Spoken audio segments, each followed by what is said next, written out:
semua jin itu adalah jahat. Di dalam Al-Quran disebutkan bahwa tidaklah aku ciptakan jin dan manusia kecuali untuk beribadah. Jadi manusia dan jin itu memiliki kewajiban syariat yang sama. Jin itu juga sama seperti manusia, punya kewajiban untuk sholat, zakat, puasa, dan bahkan pergi haji. Jadi sama seperti itu. Kemudian di dalam Al-Quran surat jin itu disebutkan bahwa sebagian jin itu adalah taat kepada Allah dan sebagian dari jin juga memang ingkar kepada Allah. Jadi ini mirip dengan sifat manusia. Nah, bedanya adalah jin bisa melihat kita atau manusia dari satu tempat yang dimana kita tidak bisa melihat jin.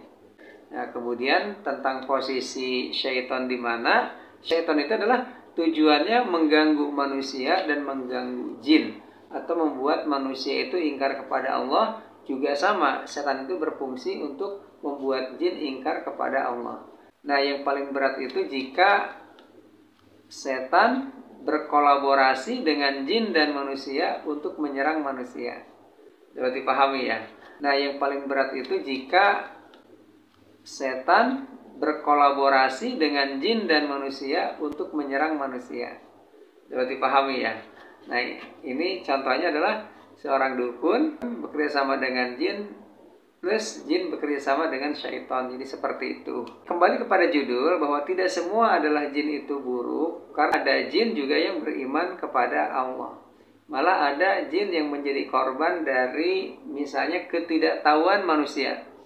Contohnya suatu ketika ya, Dede dari Saleh ini sedang melakukan terapi seseorang karena dia sakit. Nah, kebetulan sakitnya itu karena ada gangguan jin. Jin ini berada di dalam rumah orang tersebut. Nah, setelah dilakukan dialog gitu, dialog ini kan lewat pasien dan pasien yang cerita mengatasnamakan jin bahwa kenapa kau mengganggu orang ini. Nah, kebetulan jin ini adalah jin perempuan ya. Jadi dia nangis-nangis bahwa dia itu sebetulnya asalnya tinggal di pohon seberang kali dari rumah orang ini. Nah, kebetulan pohon besar itu ditebang. Setelah ditebang, dia nggak punya rumah. Kemudian dia berpindah ke rumah pasien tersebut. Nah, malah dia juga jin itu sambil nangis-nangis bahwa dia kehilangan 3 orang anak-anaknya yang masih kecil-kecil katanya. Jadi nggak ketemu sampai beberapa lama. Nah, kemudian Dadan Heri Saleh membantu untuk menemukan anaknya itu dengan cara ya sudah coba panggil satu-satu. Nah, setelah dipanggil satu-satu, anaknya itu kumpul semua dan dia itu mengucapkan terima kasih sudah bisa lagi berkumpul dengan anak-anaknya. Kemudian jin itu kita pindahkan dia ke satu tempat di mana yang menurut dia tempat itu nyaman. Jadi tanya mau pindah kemana.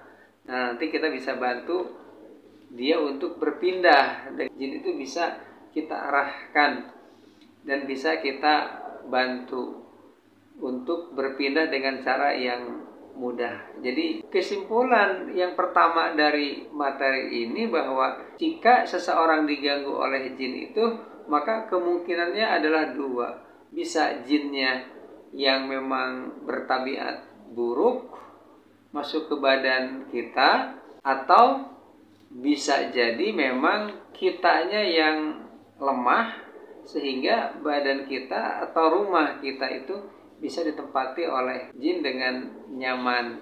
Nah, biasanya dalam kasus seperti ini, kalau rumah kita ditempati oleh jin, berarti penghuni rumahnya itu biasanya itu kurang dekat dengan Allah, atau tidak secara rutin membaca Quran dan menjalankan sholat 5 waktu dengan cara yang benar. Materi masih panjang nih ya ceritanya. Hanya kita simpulkan dahulu bahwa agar jangan sampai kita bisa diganggu oleh jin itu adalah kita selalu harus memperbaiki ibadah kita kepada Allah Subhanahu wa Ta'ala.